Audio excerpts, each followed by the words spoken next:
So currently I'm working on switching this planter over from planting soybeans to sweet corn, so I thought it'd be a good chance to go through this. So when this planter is in transport mode, it rides on those four wheels in the back, and these side wheels are lifted up and this whole planter is off the ground. I have it lowered at the moment to work on it. But when it's in planting mode, these ride on the ground. And so as this wheel spins, it moves this chain, which moves a first ground drive shaft far up in there. And that first drive shaft moves these chains in this transmission. There's one on each side of the planter. This is how you set your seeding rate. So you can set different ratios between the input and output shafts. And that pushes power to this secondary shaft. So as this is all spinning, and your two spinning shafts, your transmission's giving you your rate, there's a cable in here that spins this little guy on each one of these row units.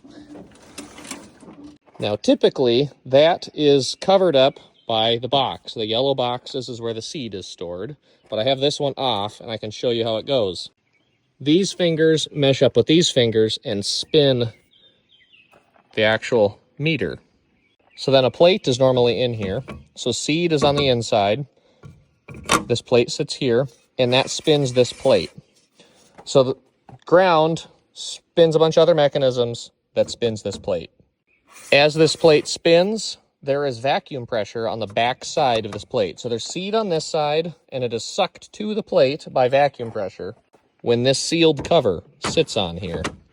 So when you're going across the field, this is vacuum sucked to the plate, seed is pulled to it, and as it spins, that seed with vacuum pressure should be one seed per cell, and it spins around, and there is a part in here on this that breaks that vacuum suction and allows the seed to just fall.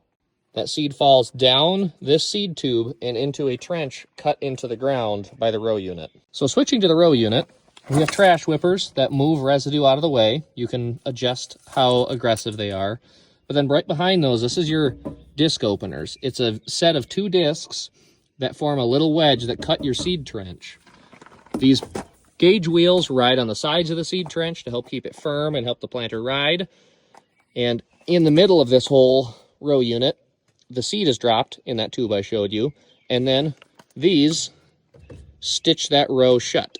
And you can adjust how much pressure you need to get that row shut, because different conditions call for different pressure. And then you set